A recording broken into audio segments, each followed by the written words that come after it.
smagu matyti jūsų čia tiek susirinkusių šiandien. Tikriausiai reikėtų pradėti nuo to, kad šiandien susipažinsite su šio pastato tiek istorinė, tiek su architektūrinė raida. Tai pirmiausia, čia buvo amatininkų cecho namas ir kiek vėliau bravaras. Šiandien čia yra įsikūrusi Valstybinė kultūros paveldo komisija, kurios tapatybė yra neatsiejama nuo šio pastato.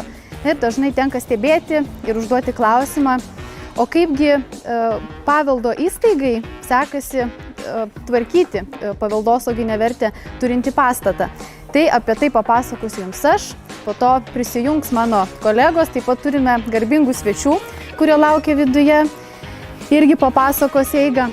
Na, o dabar norėčiau pristatyti mūsų pirmininkę Valstybinės kultūros paveldo komisijos, docentę Vaidutę Štiglienę, kuri papasakos, kodėl mes nusprendėm rengti šitą ekskursiją ir kitų įdomių faktų.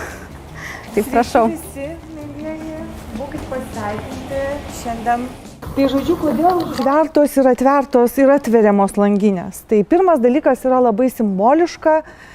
Simboliška tai, kad tai siejasi su Europos paveldo dienų tematika, tai yra įtraukiantis paveldas ir tai, kas yra užverta, tai žinoma labai traukia atverti, tai vienas dalykas. Antras dalykas yra visiškai toks praktinis dalykas. Ten, kur yra užvertos langinės iš gatvės pusės, tai yra labai svarbi sena freska, kuriai šviesos, tiesioginiai šviesos spinduliai yra labai kenksmingi. Tai čia toks praktinis motyvas, kodėl tos langinės užvertos ir kodėl mes jas atveriam. O kitas dalykas tai yra, prisipažinsiu, kad visiškai nesenai Facebook'e mes aptikome tokią žinutę, kuri stumtelėjo mum ir sako, klausykite, ar nesate batsiuviai be batų, kad jūsų langinės užvertos, esate Valstybinė kultūros paveldo komisija ir negana to išpaišytos ir panašiai. Ir šiaip yra daug tokių vietų, kurios byloja apie paveldosaugos problemas. Tai mes esame, aišku,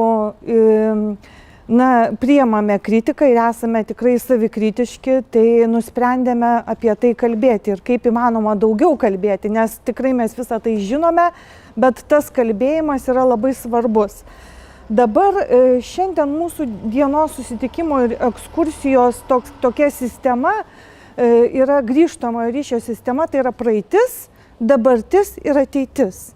Ir yra du tokie fokusai, tai yra šitas pastatas, šita vieta ir ta senoji dalis, senasis pasakojimas ir paveldosaugos istorijos. Tai yra tai, kad esame Valstybinė kultūros paveldo komisija, beveik jau 30 mečiai esame šitame pastate, tai natūraliai esame ir todėl ir turime staigmeną, pamatysite vėliau ir tai žodžiu tokie dalykai. Dabar dar vienas toksai momentas, kurį norėčiau akcentuoti, pacituodama Dosono Munjeri mintį, kuris sako, kad kultūros paveldas mums kalba apie vertes, kurias suteikia žmonės. Todėl nėra kito būdo kalbėti apie paveldą ir apie tai, kas materialu, ir suvokti ir interpretuoti apie tai, kas yra nematerialu. Tai, ką jūs šiandien matysite, girdėsite, taip, tai yra materialu, nes tai yra Vilniaus senamiestis, tai yra tai, kas yra duotybė, bet kartu mes norim pasakoti, tai yra tai, kas nematerialu. Tai ir pradėkime tada mūsų susitikimą. Ačiū dar kartą, kad atėjote. Tai pats pastatas ir jo raida yra skirstama į kelis etapus. Tai žinoma, kad jau 14 amžiaus pabaigoje, 15 amžiaus pradžioje čia jau buvo kaip ir gotikinis, tipinis namas. Tačiau apie jį pačių duomenų yra labai nedaug ir tyrimų metu buvo rasti tik tais keli fragmentai. Tai galbūt reikėtų pradėti kalbėti nuo 16 amžiaus pradžios, kai po gaisrų čia buvo pastatytas 2 aukštų, 3 patalpų miestiečio gyvenamasis namas. Ir jau netrukus 16 amžiaus viduryje čia įsikūrė amatininkų cechas. Manoma, kad jis priklausė aštriųjų įrankininkų cechui. Ir pirmą kartą rašytiniuose šaltiniuose jis minimas 1599 metais. Tai va, tai jau buvo mūrinis. Vėliau čia jau pastatas plečiasi šitaip ir pas mus įsikūrė bravoras. Tai yra kaip ir vieno aukšto 3 patalpų pastatas. Čia jau tuo metu veikė ir krautuvėlės. Tai visgi tęsiant tą istoriją, visgi 19 amžius žymi jau tuos pokyčius. Tai jeigu iki to laiko dar nepaminėjau, kad barokiniu laikotarpiu jokių kažkokių pokyčių nebuvo, iš esmės buvo tik tais vykdomi remontai po 18 amžiaus vidurio gaisrų. Ir tai va, o tęsiant temą apie 19 amžių, tai jau vietoj buvusių tų 6 patalpų jau rašoma šaltiniuose, kad jų buvo netgi 16. Tai įsivaizduokit, ant kiek čia visko buvo pristatyta ir keitėsi. Tai tuo metu čia buvo ir krautuvės, netgi degtinės distiliavimo fabrikas veikia, sūdymo cechas, ir vežiminės, arklidės, ir pats bravoras praplėstas savo aukštais. Žodžiu, tikrai įvyko tuo metu tie tokie didžiausi pokyčiai. Na ir turbūt reikėtų nepamiršti ir 20 amžiaus, tai jisai tos žymėjo pokyčius, turbūt jūs irgi žinote, kad karas padarė įtakos, tai daug pastatų, po to tiesiog ir buvo nenaudojami. Tai kalbant apie šitą, ką mes čia turime, tai tie, kurie po karo liko patalpos neapgadintos, tai pavyzdžiui, pirmam aukšte įsikūrė tam tikros įstaigos, o antram aukšte buvo atiduoti Butamo rūsiai, kuriuos vėliau taip pat aplankysime. Tikriausiai ekskursijos pabaigą galėsime apžiūrėti, buvo netgi užversti šiukšlėmis. Tai matome, kad ta istorija buvo tokia.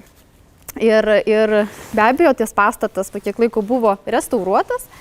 Ir ta restauracija irgi žymėjo tam tikrus momentus. Tai čia buvo 20 amžiaus pabaiga, 81 kažkur buvo iškelti gyventojai ir vėlgi ta restauracija kaip ir sustojo.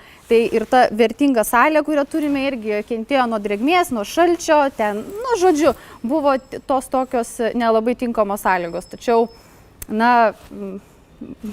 tai buvo vis tiek įvyko restauruoti ir vėliau. Jūs pamatysite ir istorinės nuotraukas jums salėje parodysime, galima bus pamatyti ir vizualiai, kaip atrodė, ir gal dar užduoti ir papildomų klausimų, matant irgi tos skirtumus, kaip visa tai atrodė. Tai va to kiemelio ir dabar norėčiau pakviesti dar pasižiūrėti gynybinės sienos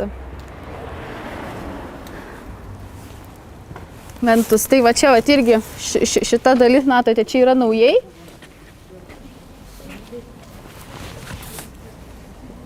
Taip pat tyrimų metu, restauruojant, buvo atrastos ir šaudymo angos.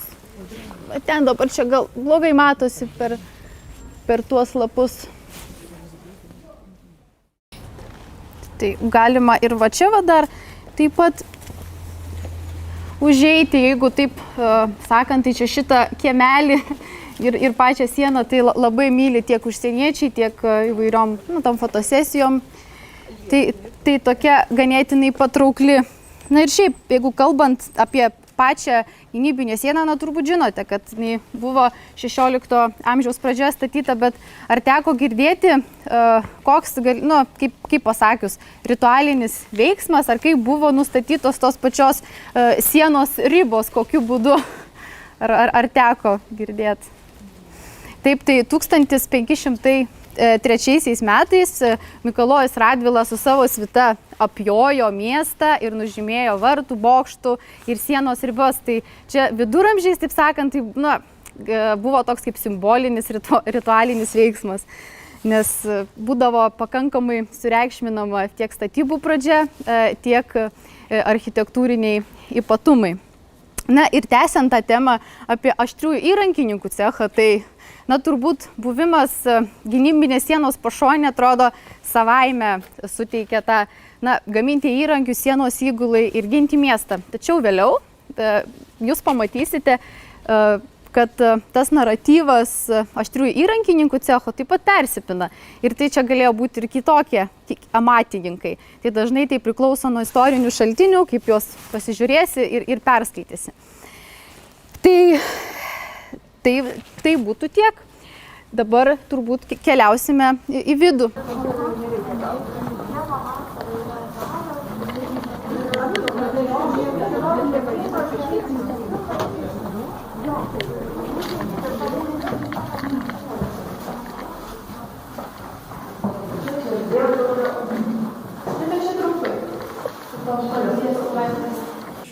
Taip, tai va šitais laipteliais jūs dabar ir pakviesiu prasieiti, taip sakant, yra tikrai ten siaura pakankamai, bet tai... Jeigu bijo, tai galite neiti, nes tikrai ten yra labai siaura.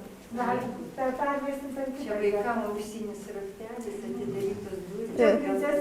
Taip, mes taip vadinam princesės bokštą. Iš tiesų, tai čia irgi aptartajam Bravorui priklausė. Tai kuris veikia iki 1855 metų čia. Tai prašau, eikim, kas...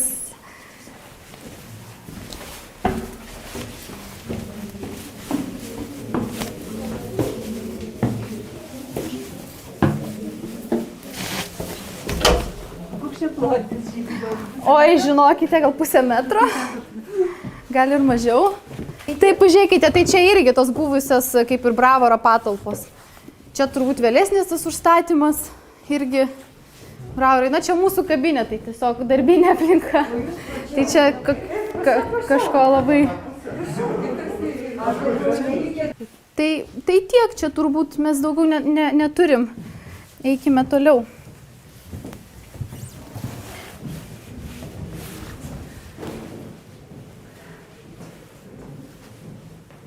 Čia reikėtų atkreipti dėmesį į mūsų krosnį, kuri, manoma, yra tokia viena iš nedaugelio išlikusi Vilniuje per 2 aukštus. Na, manoma, tai buvo maistui ruošti, šildymui, pat čia tam tikri fragmentai. Tiesiog galima apsižiūrėti. Eikime dabar į 1. aukštą.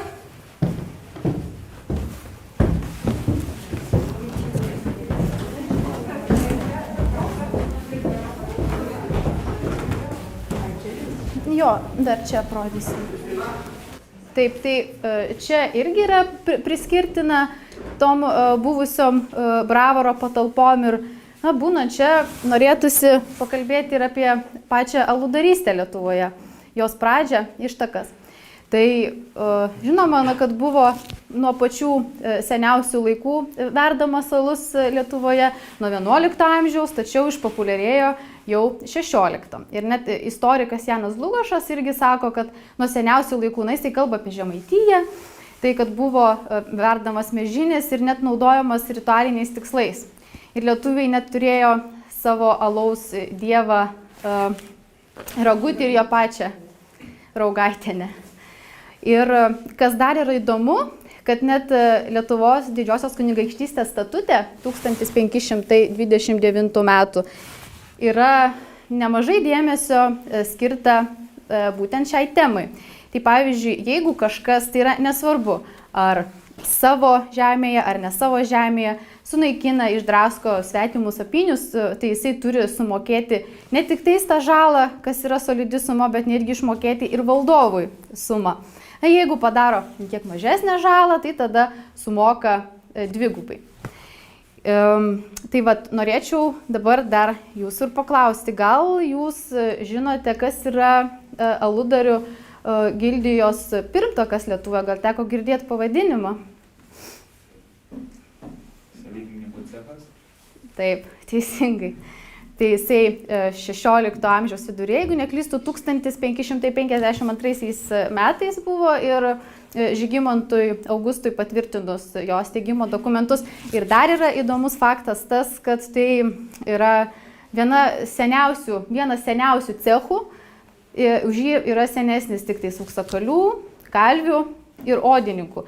Ir dar patys aludariai vaidino tokį svarbų vaidmenį ir rinkoje, kadangi jie paruošdavo tą žaliavą ir galėdavo parduoti gyventojams, nes LDK laikotarpiu tai buvo, kad kiekvienas galėjo savo reikmėms gaminti tą alų ir tai buvo ne tik ekonominė prasme, tačiau taip pat ir buvo labai gerbiami tie gyventojai, kurie buvo geri savo amato specialistai. Šita patalpa dabar funkcionuoja kaip mūsų susirinkimo erdvė, nes joje temperatūra absoliučiai visais metų laikais yra pastovi. Ir mačiau, kažkas fotografavo skylę, iš tiesų girdėjome labai daug variantų, kam šita skylė yra skirta. Tai Vilniaus gidai sakė, gal Jėzaus skulptūrėlė stovėjo. Studentė iš Irano sakė, kad galbūt skliautą palengvina. Tai jeigu ką žinot atsakymą, galit pasufleruoti visiems kitiems. Mes irgi turim variantą, kad tiesiog temperatūrom paskirstyti. Nuo virenės, kadangi skirtingos patalpų temperatūros, kad viskas gražiai šiluma nueitų į kitą pusę irgi. Taip. Tai būtų tiek, tai dabar pakviesime eiti į salę buvusio amatininkų cecho būstinę.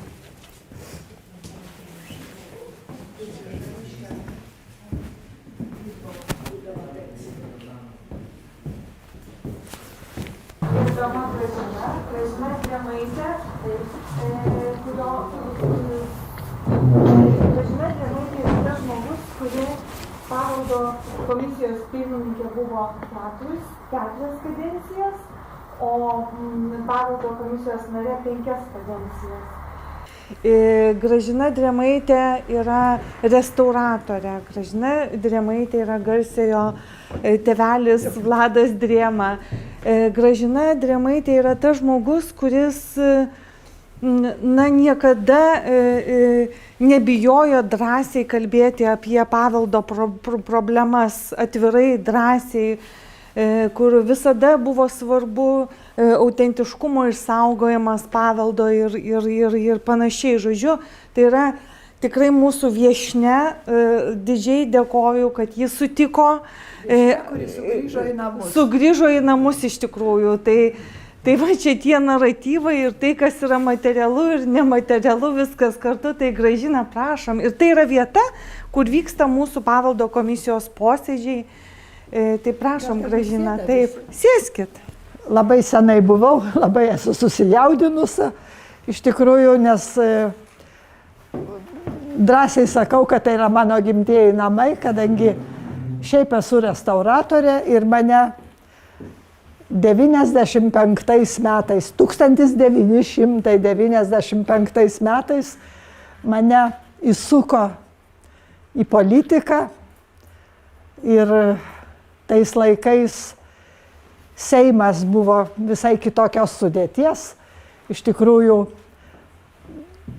daug padorių žmonių, kurie manė, kad paveldą Lietuvoje išsaugoti reikia būtinai ir įkūrė įstatymo būdu valstybinę kultūros paveldo komisiją ir mane paskyrė pirmininkė, bet buvo sudėtis labai tais laikais tokia padori, nes 2 komisijos nariai turėjo būti Seimo nariai.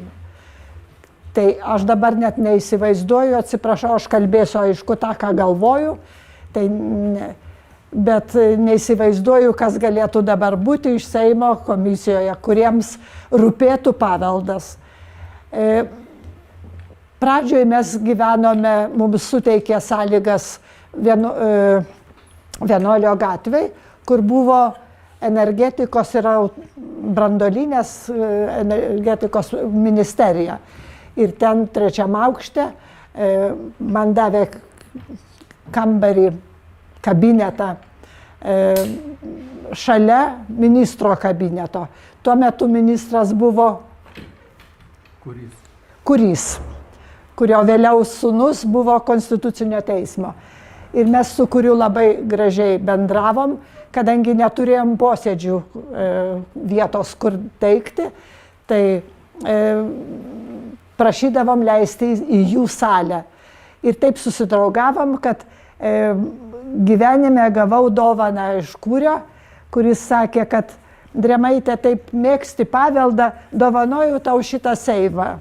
Šitas seifas yra caro laikų ir užsidaro hermetiškai oro trauka. Mes labai sunkus, vis dėlto atsiboginom ir čia vienas jau šito paveldo gal nieks nepavogs, nes neišneš, nebent suvirins. Čia mes laikydavom posėdžių kasetės. Tai va tokia. Ir kai po kurio laiko mums davė šitokias griuvenas, pirmasias griuvenas, čia buvo butai, bet labai nuniokioti. Pradžioj davė departamentui, bet sakė, susitvarkykit ir bus čia jūsų būstinė. Ir mes pradėjom, tiesiog reikėjo dirbti su statybininkais, su projektuotojais. Laimė buvo projekto autorė Gudynaitė, amžinatilsi, to Gudyno, kurio restauravimo centre aš dirbau Gudyno vardo, labai sąžininga ir kiek įmanoma buvo iš tų griuvėsių, bet jūs apėjot daugmaž, matot pastatą, kaip galima buvo ką nors išsaugoti.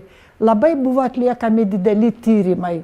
Ir aš galima, bet matot, vienintelis drįstų teigti, kad ko gero Vilniuje yra išlikęs trikanalis kaminas. Nes čia pirmam aukšte, kur jūs paltus dėjote, čia buvo virenė, tai reiškia, kur senoviška. Ir tada, nes čia buvo grūdų sandėlys ir visokie sandėliai, jau vėliau, nors pradžioj čia buvo tokia amatininkų lygtai vieta, kur susirinkdavo amatininkai. Ir vat, reiškia, ką galima buvo išlaikyti autentiško, tai kiekvieną, galima toliau, kiekvieną nišą, kiekvieną skylelę, kiekvieną viską mes labai norėjome išsaugoti. Ir aišku, aš labai džiaugiuosi, kad vis dėlto pavyko išlaikyti originalias lubas, kurios yra, mes padarėm tyrimus visus. Šitos lubos yra tapytos, kai kur jūs galite pamatyti gėlių vengelius. Ir tapyta yra pigmentų su medum. Nu, kaip akvarelė, tik tai jau ir gaila, aišku, neišliko visiškai, bet norint galima būtų atstatyti, nes yra atskiri fragmentai, kurie, reiškia, gali parodyti tą tapyseną. Nu ir aišku, freska. Freska, ją restauravo mūsų profesorius dabar Pilipavičius, irgi kiek yra išlikusių. Taip, kad žiūrint į šitos, galime toliau, į šitas griuvenas dar galime, vis dėlto aš manau, kad yra stebuklas, ką mes dar galėjome išlaikyti. Dėl to man labai skaudu, kad šiandieninė politika perėmė šitą visą pastatą, kaip ir visus kitus, Turto bankas. Turto bankas per mano visą veiklą paveldo išsaugojime turėjo tik tai neigiamą savo elgesį, nes viską susijimdavo ir nieko negalėdavo restauruoti. Taip, kad aš nežinau, ar čia kas nors galės padaryti daugiau, nes čia yra labai daug problemų su gruntiniu vandeniu. Dar toliau. Dabar aš taip nenuosekliai sakysiu, bet jūs Rusiuose buvot, matėt? Ne? Aha. Čia yra Rusiai po apačia. Vienu metu aš turėjau reikalų su žmogumi, kuris nustato žemėj vandenis ir energetiką.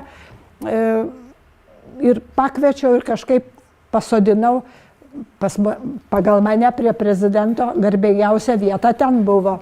Jis pasėdėjo ir sako, o kas čia sėdė? Sakau, čia aš kaip pirmininkė, čia paskui komisija visa. Jūs čia niekad nesėdėkit. Čia labai bloga energetika. Čia iš apačios kyla labai bloga energija, matosi, jaučiasi daug kraujo ir kankinimų. Tai aišku, paskui aš persėdau jau į šitą vietą, nes atseit mane išblaškys. Bet tikriausiai, kai buvo cechai, buvo baudžiami, galbūt areštuojami, maža kas, bet žmogus, kuris tikrai nesvaičioja, o taip dabar, ką čia dar galime padaryti, tai vat dar toliau. Ja. Na ir vat mes tą, ką turim. Aišku, daug kas neišlykę, bet stengiamės. Netgi tas akmuo, per kurį jūs priėjot pro duris, kaip slengstis, yra autentiškas. Mes palikom, kad jis būtų. Stengiamės tas duris ir langus tokius vat padaryti maždaug to laikotarpio. O interjerą, tarp kitko turbūt irgi nežinot, su komisija buvom Kretingos vienuolyne, žiūrėjom ir man labai patiko Kretingos vienuolyne siena tokia, vat, kurie suolas laiko. Ir pagalvojau, kaip būtų gerai šitaip. Ir Gudinaitė suprojektavo ir iš tikrųjų labai patogu, nes ir žmonėms labai patogu sėdėti. Nu, vat, tai aišku, mes čia rūsiai, vat, kuriuose rūsiuose yra drėgmė, mes labai norėjom padaryti kažkokį muziejų, rinkom netgi iš viso Vilniaus po visokių tokių restauravimų, ar tai čerpės, ar plytas, ar visa kas sena ir padaryti tokį muziejų. Deja, žinot, biudžetinė įstaiga ir labai sunku gauti pinigų tam, kad įrengti, vis dėlto yra dideli reikalavimai. Tai vat tiek. Nu, ir čia vat tie interjerai, kuriuos matėt, yra išlaikėm, labai patikrinom, kad labai gerai kamenės traukia, nes ten yra, jūs 3. aukšte buvot, ir ten yra tokios kaip pakuros paliktos. Tai savo laiku mes netgi gabaliuką mėsos kepdavom, puikiai traukia, jokių dūmų nėra. Taip, na ir kągi daugiau turbūt vat, tiek būtų buvę. Čia mūsų pirmoji komisija. Komisijos nariai pirmosios buvo labai žymus žmonės, amžinatilsį profesorius Tyla, Algimantas Nasvytis, profesorius Pakalnis, Pilipavičius ir visi kiti.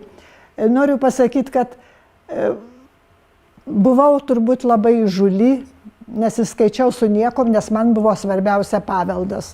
Ir man buvo visiškai nieko tokio, kad pasišaukti prezidentą Brazauską ir parodyti, kas yra blogai, kas yra gerai.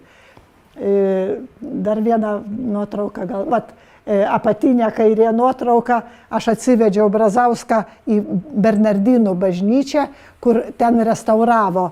Ir ten buvo parodyti žmogui, kas yra restauravimas, kad taip būtų. Ir vėliau apatinė nuotrauka yra valdovų rūmų statymo taryba padaryta, kur buvo įtraukta taip pat paveldo komisijos netgi 2 nariai. Taip, toliau, kas vat, pirmas mūsų susidūrimas dar Vienuolio gatvėje, kai dirbdavom, buvom jau žinomi, kad tokia komisija egzistuoja, gavau telefoną iš Kauno, iš Janonio fabriko, popieriaus. Klausykit, ką nors darykit. Pas mus atvežė sunkvežimius knygų ir mes dabar jas malsim. Aišku, buvo labai įdomu. Pasiunčiau vairuotoją su automobiliu, dar pas mane dirbo kaip darbuotoja Varnaitė. Nuvažiavo jie į Kauną, į Janonio fabriką ir prisikrovė pilną bagažinę knygų, kiek tilpo. atvežėm, dar buvom Vienuolio gatvėj, salėj išklojom knygą prie knygos. Tai buvo ir odiniuose, ir išimuose. Ir su Vytauto didžiojo Smetonos laikų rektoriaus pavardėm, su jų egzemplioriais. Tai yra anatominės knygos. Tai buvo, iš tikrųjų, didelis turtas. Pasikviečiau tuo metu Landsbergį ir kitus Seimo narius, kurie pamatytų, kas daroma. Čia buvo ta turbūt nepriklausomybės atgavimo, ta tokia dvasia, kad kas seniau, tai reikia viską naikinti, vat kaip dabar su Cvirkos paminklu. Reikia viską naikinti. Ir iš tikrųjų paskui, aišku, ten šiukšlės tai išmetėm, bet dalis nuėjo į muziejų, tie foliantai, didelė dalis paėmė Mažvydo biblioteka, kuri saugojo. Tai pasirodo buvo medicinos bibliotekos knygos naikinimas. Tai va toks pirmas buvo susidūrimas su paveldu. Dabar čia viršui dešiniai pusiai mūsų komisija lankėsi katedros aikštėj. Prie duobės archeologas Gintaras Abaravičius tyrinėjo ir atkasė, šitoj duobėj nesimato,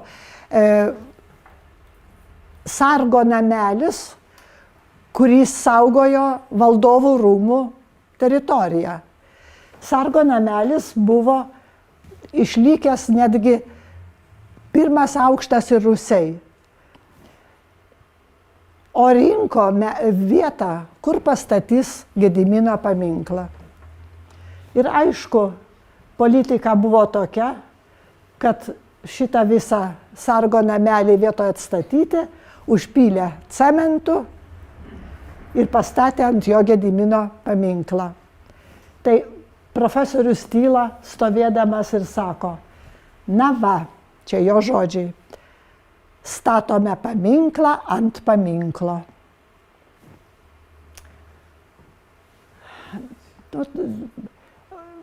Kadangi nebuvo, aš juokiuosi dabar atėjusi, mes kai kūrėsi komisija, mes su Alma, mūsų buhalterė, buvom dvi iš gatvės, taip vadinamos, nes visi kiti tai buvo iš kitų įstaigų atsukti. Ir mes turėjom vieną kompiuterį. Aš net nemokėjau parašyti rašto kokio. Ir dabar vakar man jūsų darbuotoja atsiuntė, kad pasižiūrėčiau skaidrės. Aš nemoku atidaryti to puslapio. Taip viskas pažengė į priekį. Taip kad Prunskienė, kurį pristatė kaip dovaną Anykščių siauruko garvežiui. Garvežiai padovanojo ir čia buvo, jinai norėjo, kad mes būtume labai dėkingi, kad jinai tokia humaniška ir, reiškia, finansavo net atrestauravimą ir šitas po šiai dienai turbūt, aš tikiuosi, Anykščiuose stovi Prunskienės geležinkelis. Labai bendravom su merais. Važiuodavom į miestelius ir aišku, pirmiausiai susitikdavom su meru. Ir meras, vienas iš tokių labiausiai įsimintinų, tai buvo Kėdainiai ir Kėdainių meras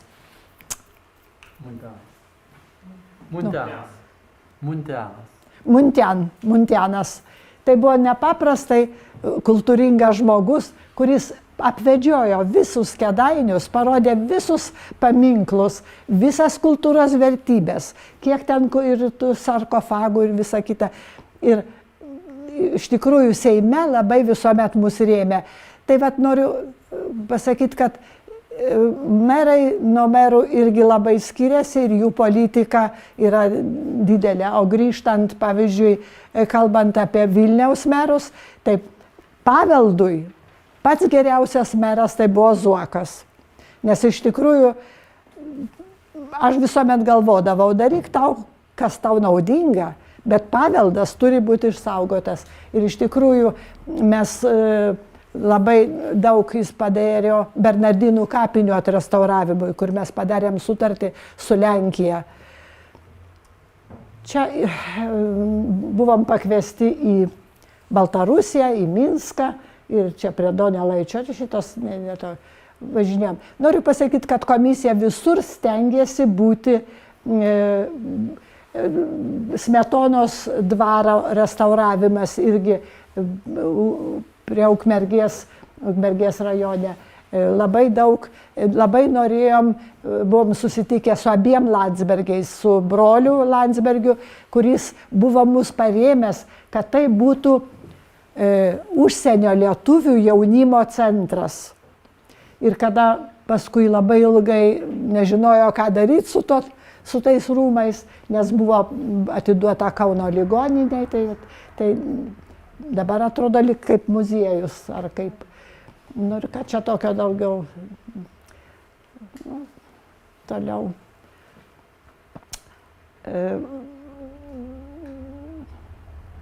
Čia mūsų klajonės. Noriu priminti, gaila neturim tos nuotraukos, bet važinėdami po Lietuvą pravažiavom tokią kaimą, didelį kaimą ir stovi kluonas. Kluonas medinis, didžiulis, bet pakrypęs labai, jau toks vos laikosi. Ir iš to pakrypimo įremtas didžiulis kuolas, ant kurio parašyta valstybės parama. Tai kai buvo konferencija dėl paveldo, tai jie perdažė ir pasakė Drėmaitės parama. Taip. Dabar, kas daugiau, viskas, jo. Tai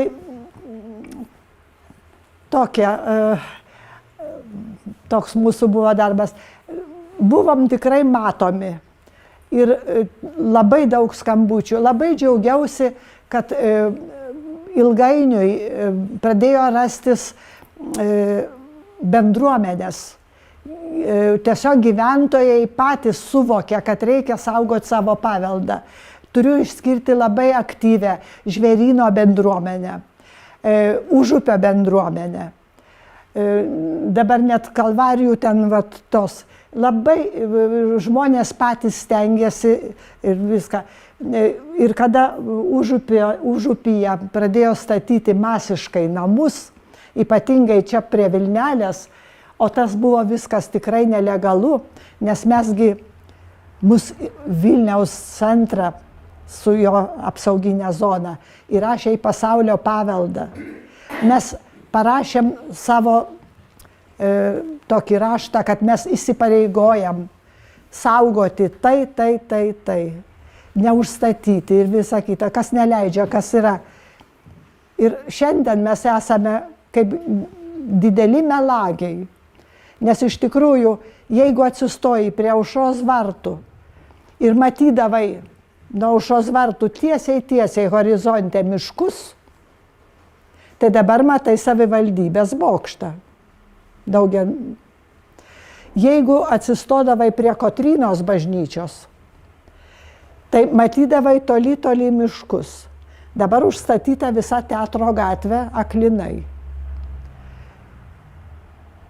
Kada mes savo pažymoj pasauliui sakom, kad misionierių bažnyčia su vienuolynu ir su visų parku yra išskirtinės vertės objektas, mūsų departamentas drįsta atkirpti pusę parko ir leisti statyti namus.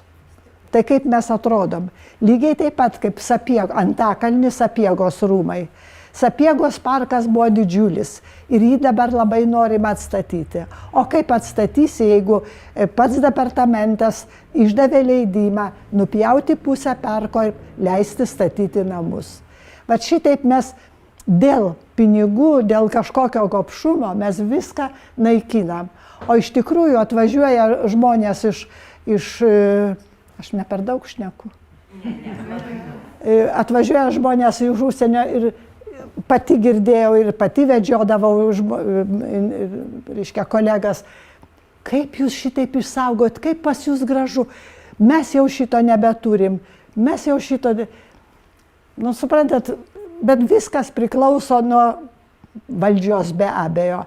Ir kai atsimenu, buvo premjeras Lubys, amžinatilsi, ir aš su architektu ėjom į priėmimą, į kabinetą pas Lubį, su abu nešėm krūvas dosie dvarų. Kaip išgelbėti Lietuvos dvarus, kurių yra padaryta visa medžiaga. Belieka tik tai išskirti pinigų arba priversti viską.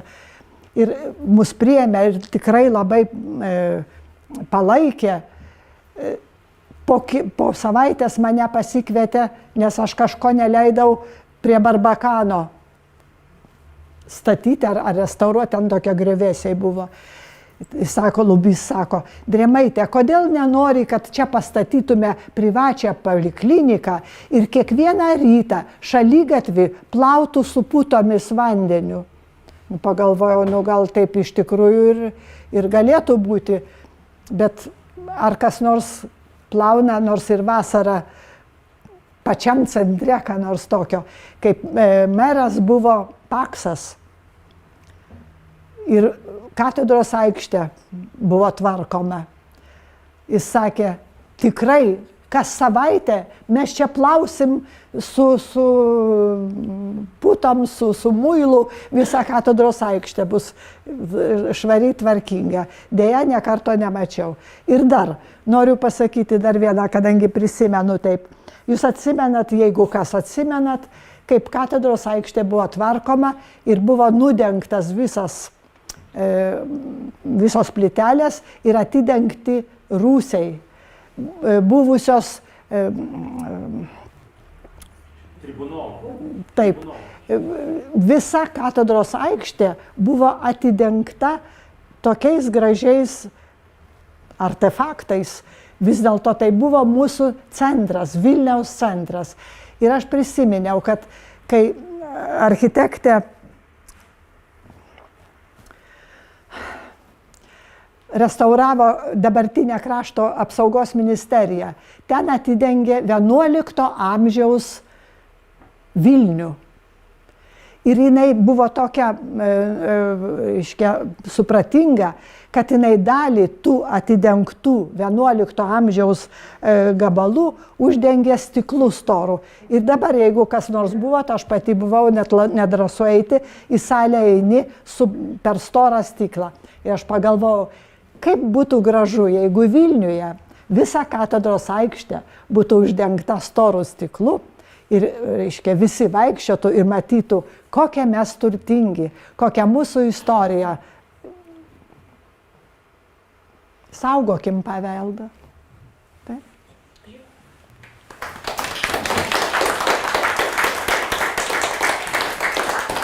Tikrai dar nebaigėme ekskursijos, labai noriu Gražiną pasveikinti. Ačiū Jums labai. Man tik tai gėlių ir trūko. Nu, taip, tikrai.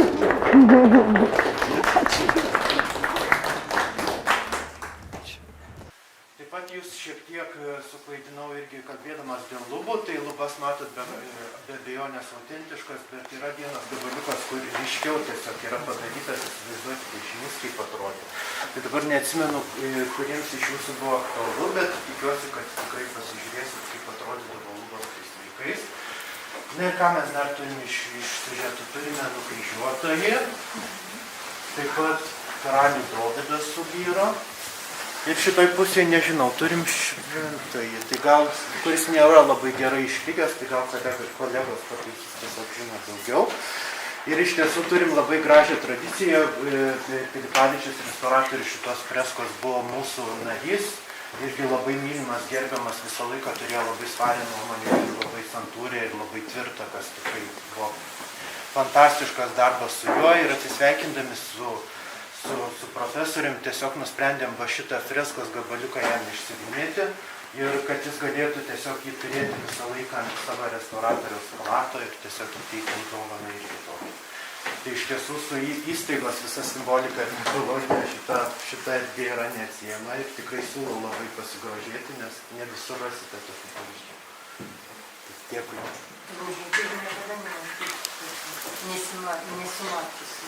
Taip. Tai vat vienu žodžiu, posėdžiai mūsų būna dažniausiai su kviestiniais svečiais, iš tiesų džiaukitės proga. Anksčiau tiesiog darydavom tokias progas vasarą, jeigu atvykdavo turistų grupės ir mes nesam labai apkrauti nesiruošiam posėdžiams, kurie įvyksta dažniausiai kartą per mėnesį, pasikviesdavom į vidų tikrai smagiai papasakoti ir mūsų turistų gidės, tos, kurios dirba gatvėse, tiesiog kalbdavo ir gino galimybės, bet mums labai yra svarbu.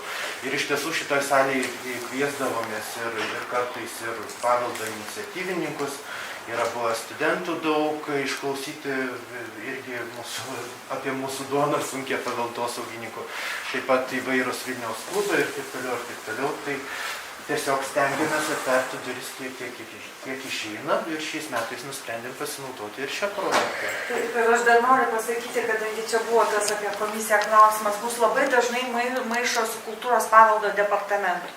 Tai kultūros paveldo departamentas, tai mes visą laiką dabar stengiamės ir pabrėžti, tai va, jie administruoja ir jie priima labai dažnai sprendimus, mes labai stengiamės tikrai komunikuoti, bendradarbiauti, rasti bendrą kalbą ir tikrai ją randame, nes, svarbu labai tai yra. Tačiau mūsų galia yra tai, kad mes esame ekspertai ir tai, kad mes galime kalbėti, tai mes tai stengiamės daryti visais įmanomais būdais. Ir esame ne administruojanti, o patariamoji. Tokia mūsų yra funkcija. Architektė Birutė Gudynaitė, kuri atliko tyrimus prieš restauraciją, čia savo ataskaitoje teigia, kad čia visgi buvo siuvėjų cecho filialas, taip vadinami Nogovičnikų. Tai vat yra dar tokia kita istorijos linija. Tai čia gamino tam tikrą odinį apavą. Ir manoma, kad tiesiog pačiam raštininkui kronikų pats terminas buvo nežinomas, nes jisai pakeitė į kiek jam suprantamesnį terminą.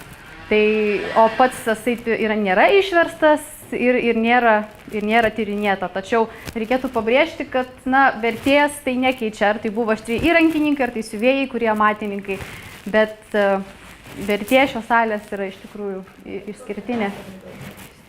Tai galima šiek tiek pašnekėti apie paties pastato priežiūrą. Kaip matote, iš tiesų turim problemų, viskas lupasi, krenta, reiškia, situacija kokia. Kaip ir Gražina Drėmaitė pasakojo, labai drėgna vieta, iš tiesų gruntiniai vandenys aukštai ir reikia ypatingai geros hidroizoliacijos tam, kad, kaip sakant, tą problemą išspręsti.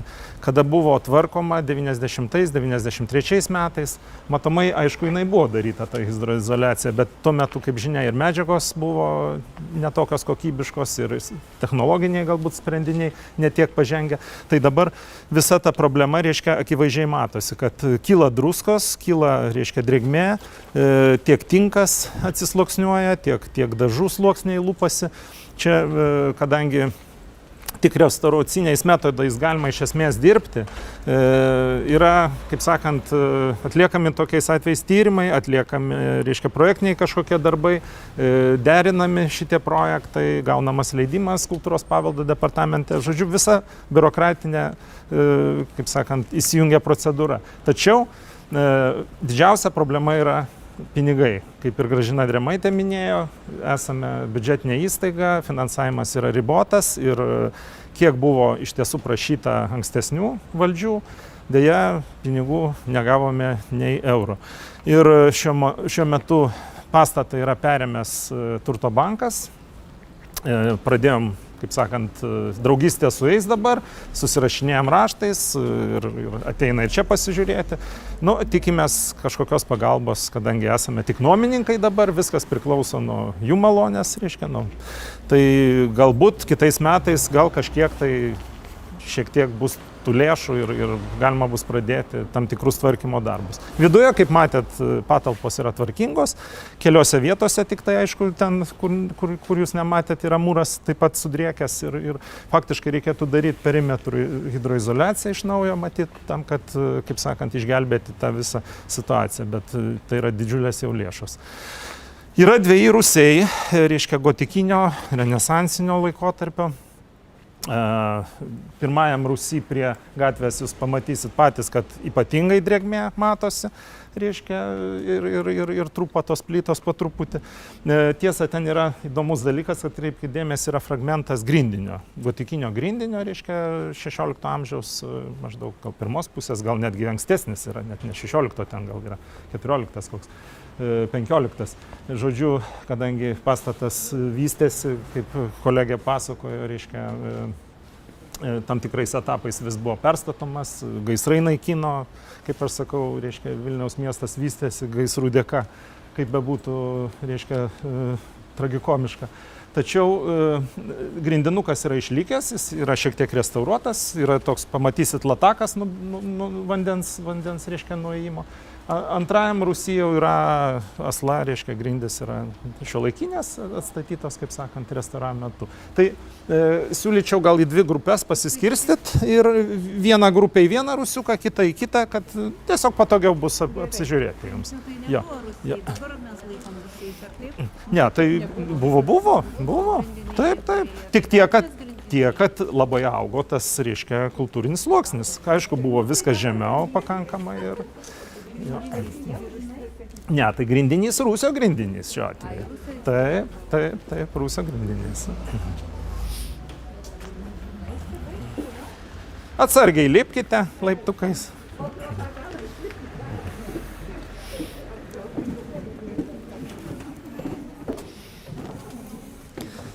Šitas rūsys dar pakankamai yra sausas, galima sakyti. Jo, vamzdynai seni, turim problemų su vamzdynais, trūkinėja, buvom ne kartą užpilti, kaip sakant, ir vamzdynus faktiškai reikia renovuoti, keisti visus. Tai čia administruojant įmonę, buvęs senamiesčio ūkis, dabar jie kažkaip kitaip vadinasi. Baltiškas šitas ryšimas, o ne baltiškas, ne tų plytų neišmanau. Ne, čia gal ir ne baltiškas jo, bet realiai yra gotikinio mūro fragmentų, yra renesansinio mūro fragmentų, ta prasme, toks maišytas tas mūras, kaip sakant. Nu, galingi. Jo, pakankamai nemaži. Pamatysit kitą pusę, reiškia, kitos pusės rūsį, panašaus irgi.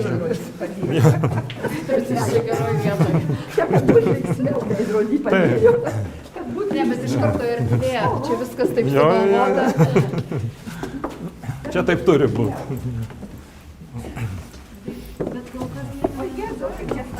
Ne, nenaudojame, žinokit. Nelabai ergonomiški, kaip sakėm.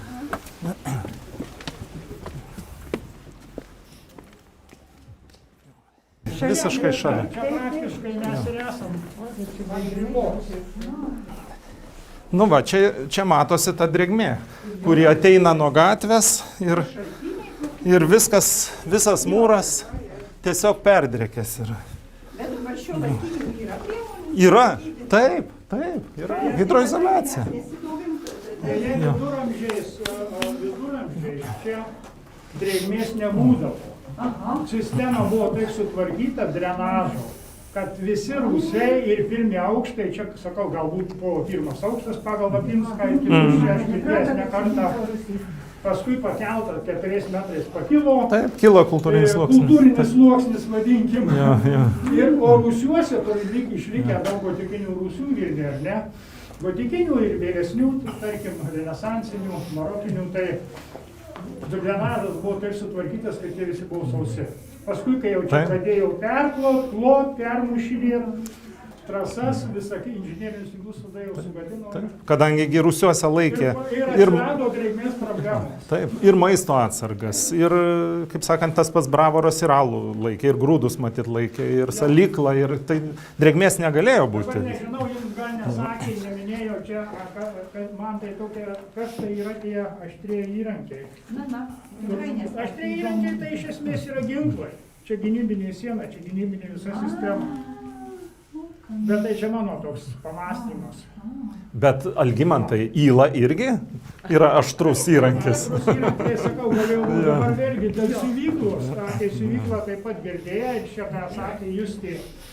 Iš esmės tai yra irgi tokių žinių, bet paprasčiausia galėjo būti per 400-500 metų, čia ta raida galėjo būti ir ginklinė, Visiškai ir sutinku. galėjo būti vėliau ir siuvykla, ir taip toliau, ir taip toliau. Čia galėjo, čia natūralu. Dinamika. Skirtis kažkiek. Tai čia jau tragiški tie rūsėliai, tai gelbėti. Nu čia, žinokit, situacija nekokia.